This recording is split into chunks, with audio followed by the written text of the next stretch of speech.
Assalamualaikum warahmatullahi wabarakatuh. Selamat sore Bapak dan Ibu dan teman-teman sekalian yang berbahagia. Pertama-tama marilah kita panjatkan puji dan syukur kehadirat Allah Subhanahu wa taala karena telah memberikan rahmat, kesehatan dan keselamatan bagi kita semua.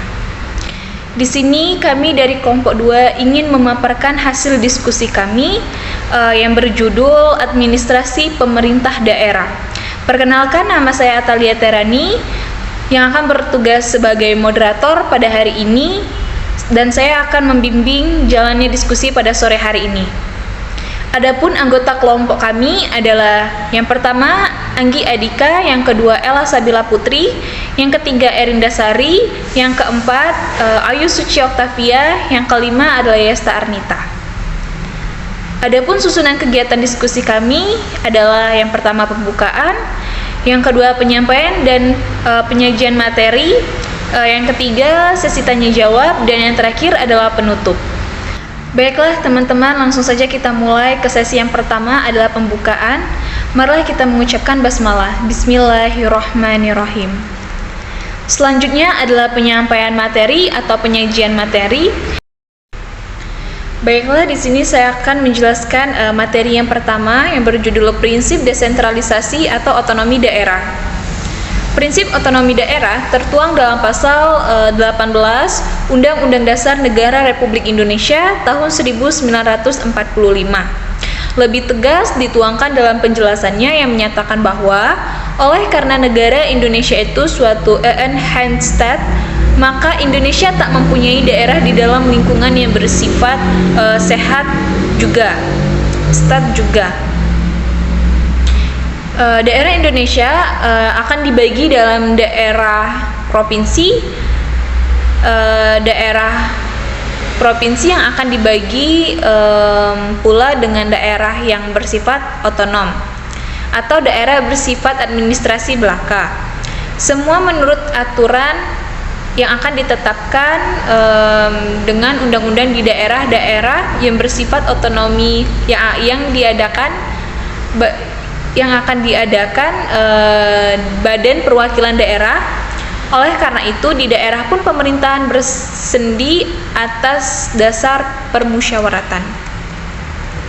Kemudian mengenai otonomi daerah ini dikuatkan dan diuraikan lagi secara rinci dalam Undang-Undang Negara Republik Indonesia tahun 1945.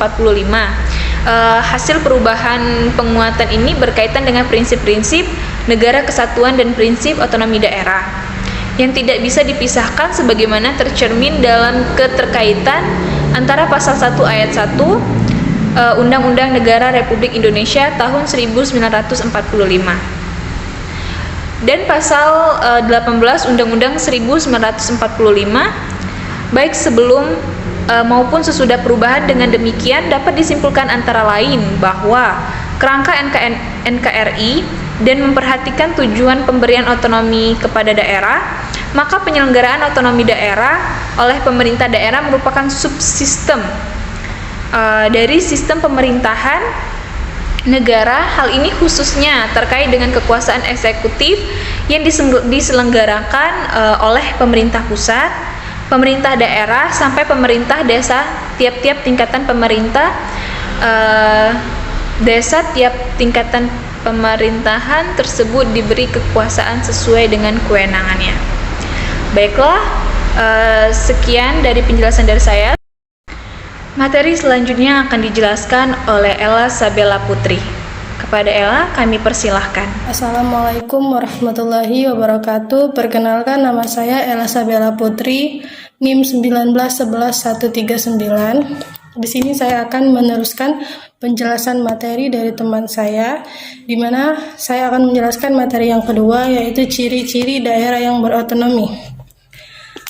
Menurut Maskur, ciri-ciri pembangunan daerah yang memanfaatkan kewenangan otonomi adalah yang pertama, yaitu bahwa pembangunan itu berasal dari ide, aspirasi, dan inspirasi masyarakat yang dicetuskan melalui lembaga-lembaga legislatif setempat sebagai aspek politis. Dan yang kedua, bahwa pembangunan direncanakan secara relatif tepat dengan kebutuhan dan potensi daerah yang umum untuk jangka waktu yang sedang dan pendek. Dan yang ketiga yaitu proses pembangunan akan banyak berorientasi dengan mekanisme kedaerahan, baik secara fisik maupun secara sosial budaya.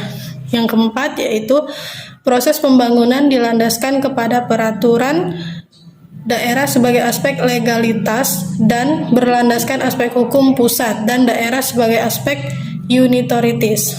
Sedangkan menurut Page dan Goldsmith, ia menyatakan bahwa tinggi rendahnya variabel akan mempengaruhi tingkat desentralisasi yang diberikan kepada daerah adalah function, direction, dan access. Function yaitu menyangkut pelimpahan fungsi-fungsi, apakah telah sesuai dengan kemampuan daerah dari segi pandangan maupun pengelolaan, serta skala prioritas tentang kepentingan siapa didahulukan atau pusat dan daerah. Yang direction yaitu menyangkut keleluasaan yang membuat kebijaksanaan sesuai dengan prioritas daerah serta sejauh mana keterlibatan politisi dan birokrat daerah dalam membuat kebijakan daerah. Selain itu, pengaruh dan keterlibatan aparat dekonsentrasi. Kemudian yang ketiga, pengertian dari akses, yaitu berarti kemampuan pejabat daerah untuk menjalin hubungan dengan pejabat pemerintah pusat. Jadi ada akses dari pejabat dan pemerintah pusat, pejabat daerah dan pemerintah pusat. Itu merupakan ciri-ciri daerah yang berotonomi ya. Hubungan ini cenderung bersifat informal karena menyangkut bargaining dan lobby. Yaitu suatu negara baru yang merupakan wujud dari pemerintahan. Sedangkan menurut Mukmin, demokrasi bila otonomi daerah dijalankan secara efektif guna pemberdayaan masyarakat meliputi kewenangan perda-perdanya yang mengakomodir kepentingan rakyat dan penyelenggaraan pemerintahan yang diemban secara demokratis. Mungkin itu saja yang dapat saya sampaikan. Materi selanjutnya akan dijelaskan oleh teman saya. Sekian dan terima kasih. Wassalamualaikum warahmatullahi wabarakatuh. Baiklah, itulah penjelasan dari Ella Sabella Putri. Selanjutnya materi akan disampaikan oleh Anggi Adika. Kepada Anggi, kami persilahkan. Assalamualaikum warahmatullahi wabarakatuh. Perkenalkan, nama saya Anggi Adika Pratiwulandari, NIM 1911129. Saya akan melanjutkan penjelasan materi yaitu tentang metode penelitian.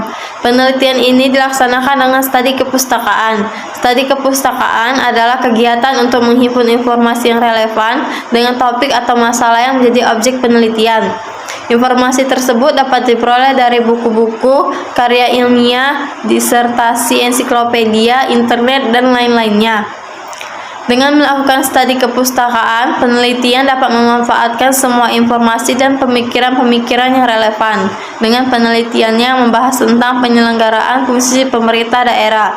Penyelenggaraan fungsi pemerintah daerah akan terlaksana secara optimal apabila penyelenggaraan urusan pemerintahan diikuti dengan pemberian sumber-sumber penerimaan yang cukup kepada daerah. Dengan mengacu kepada daerah, penyelenggaraan urusan pemerintahan yang menjadi kewenangan daerah didanai dari dan atas beban anggaran pendapatan dan belanja daerah. Adapun sumber-sumber keuangan daerah terdiri atas pendapatan asli daerah yang disebut PAD, hasil pajak daerah, hasil retribusi daerah, hasil pengelolaan kekayaan daerah, dan lain-lainnya, pendapatan asli daerah yang sah. Adapun yang dimaksud dengan pendapatan asli daerah yang sah yaitu hasil penjualan kekayaan daerah, jasa giro, pendapatan bunga, keuntungan selisih nilai tukar, mata uang asing, komisi potongan ataupun bentuk lain sebagai akibat dari penjualan dan atau penggandaan barang atau jasa oleh daerah. Baiklah, itu saja materi saya. Materi selanjutnya akan dilanjutkan oleh teman saya. Terima kasih. Dan yang selanjutnya materi akan dijelaskan oleh Erinda Sari. Kepada Erinda, kami persilahkan. Assalamualaikum warahmatullahi wabarakatuh. Perkenalkan, nama saya Erinda Sari, NIM 19118. Baiklah, di sini saya akan melanjutkan materi yang telah dijelaskan oleh teman saya, yaitu dana perimbangan selain dimaksudkan untuk membantu daerah dalam mendanai kewenangannya, juga bertujuan untuk mengurangi ketimpangan sumber pandangan pemerintah antara pusat dan daerah, serta untuk mengurangi kesenjangan pendanaan pemerintahan antar daerah. Ketiga komponen dana perimbangan ini merupakan sistem transfer dana dan pemerintahan serta merupakan satu kesatuan yang utuh. Dana bagi hasil adalah dana yang bersumber dari pendapatan APBN yang dibagikan kepada daerah berdasarkan angka persentase tertentu. 1. Pajak bumi dan bangunan atau PBB. Bea perolehan atas hak tanah dan bangunan atau BPHTB. Pajak penghasilan PPH. 2. Sumber daya alam, yaitu kehutanan, pertambangan umum, perikanan, pertambangan minyak bumi, pertambangan gas bumi. Dana alokasi umum. Dana alokasi umum atau DAU bertujuan untuk pemerintahan kemampuan keuangan antar daerah dan dimaksudkan untuk mengurangi ketimpangan kemampuan keuangan antar daerah melalui formula yang pertimbangan kebutuhan dan potensi daerah. 3. Dana alokasi khusus. Dana alokasi khusus dimaksudkan untuk membantu membiayai kegiatan-kegiatan khusus di daerah tertentu yang merupakan urusan daerah dan sesuai dengan prioritas nasional, khususnya untuk membiayai kebutuhan sarana dan prasarana pelayanan dasar masyarakat yang belum mencapai standar tertentu atau mendorong percepatan pembangunan daerah. Dan materi yang terakhir akan disampaikan oleh Yesta Arnita. Kepada Yesta, kami persilahkan. Assalamualaikum warahmatullahi wabarakatuh. Perkenalkan, saya Yesta Arnita, NIM 1911211. Di sini saya akan melanjutkan materi kami yang terakhir, yaitu mengenai bagian administrasi pemerintah. Di sini terbagi menjadi dua. Pertama yaitu ada bagian administrasi pemerintah berada di bawah dan bertanggung jawab kepada asisten pemerintah. Maksudnya di sini yaitu bagian kepala pemerintah atau atasan bertanggung jawab atas segala sesuatu yang bersangkutan dengan administrasi pemerintah tersebut, termasuk kepada asisten pemerintahnya. Lalu kedua yaitu bagian administrasi pemerintah dipimpin oleh kepala bagian. Di dalam pasal 11, bagian administrasi pemerintah mempunyai tugas melaksanakan, menyiapkan perumusan kebijakan dan pengordinasian. Lalu di sini ada bagian administrasi pemerintah yang menyelenggarakan fungsi-fungsi sebagai berikut. Pertama yaitu ada penyusunan rencana kerja bagian. Maksudnya di sini yaitu semua yang bertugas yaitu menyusun semua yang apa-apa aja yang akan diperlukan nantinya. Lalu kedua yaitu ada pelaksanaan penyiapan perumusan kebijakan daerah. Jadi setelah penyusunan mereka mempersiapkan apa saja yang diperlukan nantinya. Lalu ketiga yaitu pelaksanaan koordinasi dan sinkronisasi.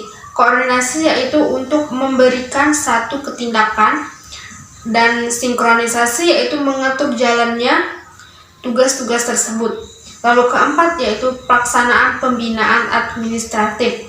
Lalu kelima, pelaksanaan monitoring. Monitoring yaitu memberikan informasi, lalu dan evaluasi. Lalu yang keenam yaitu pelaksanaan ketatausahaan. Lalu yang terakhir, pelaksanaan monitoring, evaluasi, dan pelaporan tugas serta fungsi yang akan diberikan oleh pemerintah terkait dengan tugas tersebut. Terima kasih. Baiklah, itulah materi yang bisa kelompok kami sampaikan. Di sini kami akan membuka sesi tanya jawab kepada kelompok 5. Kami persilahkan. Assalamualaikum warahmatullahi wabarakatuh. Perkenalkan, nama saya Nanda Anggraini, NIM 1911133, perwakilan dari kelompok 5, ingin bertanya kepada kelompok 2.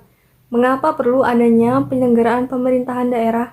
Terima kasih. Wassalamualaikum warahmatullahi wabarakatuh. Saya akan menjawab pertanyaan dari saudari Nanda dari kelompok 5 ya. Pertanyaannya yaitu mengapa perlu menyelenggarakan pemerintah daerah? Baiklah, karena fungsi pemerintah menurut Undang-Undang Nomor 23 Tahun 2014 adalah menjalankan otonomi seluas-luasnya, kecuali urusan pemerintah yang menjadi urusan pemerintah yang dengan bertujuan untuk meningkatkan kesejahteraan masyarakat, pelayanan umum, dan daya saing daerah. Terima kasih. Baiklah, di sini kami masih membuka sesi tanya jawab. Apakah ada yang ingin bertanya lagi dari kelompok lain? Baiklah, dari kelompok 4, Yolanda, kami persilakan. Assalamualaikum warahmatullahi wabarakatuh. Perkenalkan, nama saya Yolanda Septisari dari kelompok 4. Nah, di sini saya akan bertanya kepada kelompok 2. Pertanyaan saya adalah, apakah yang menjadi kewenangan pemerintahan daerah? Terima kasih. Wassalamualaikum warahmatullahi wabarakatuh. Terima kasih atas pertanyaannya. Pertanyaannya akan dijawab oleh Ayu Suci Oktavia. Kepada Ayu, kami persilahkan. Menjawab pertanyaan dari saudari Yolanda mengenai apa yang menjadi kewenangan pemerintah daerah, mengatur dan mengurus kepentingan masyarakat setempat. Menurut Praksara sendiri, berdasarkan aspirasi masyarakat dalam Ikatan Negara Kesatuan Republik Indonesia, kewenangan ini mencakup kewenangan dalam seluruh bidang pemerintahan. Apakah jawabannya cukup jelas? Baiklah, kesimpulan akan dibacakan oleh Ayu Suciati Oktavia. Kepada Ayu, kami persilahkan. Warahmatullahi wabarakatuh. Perkenalkan, nama saya Ayu Suciati Oktavia, kelas 5B dari kelompok 2. Ingin membacakan kesimpulan dari makalah kami. Berdasarkan uraian dan pembahasan masalah dalam artikel ini, maka kesimpulan yang dikemukakan adalah penyelenggara fungsi pemerintah daerah akan terlaksana secara optimal apabila penyelenggara urusan pemerintah diikuti oleh pemberian sumber-sumber penerimaan. Pada prinsipnya, otonomi daerah tertuang dalam Pasal 18 Undang-Undang Republik Indonesia tahun 1945. Terima kasih. Baiklah, dengan demikian kesimpulan telah dibacakan. Kami memohon maaf bila ada salah-salah kata, dan kepada Allah kami mohon ampun. Wassalamualaikum warahmatullahi wabarakatuh.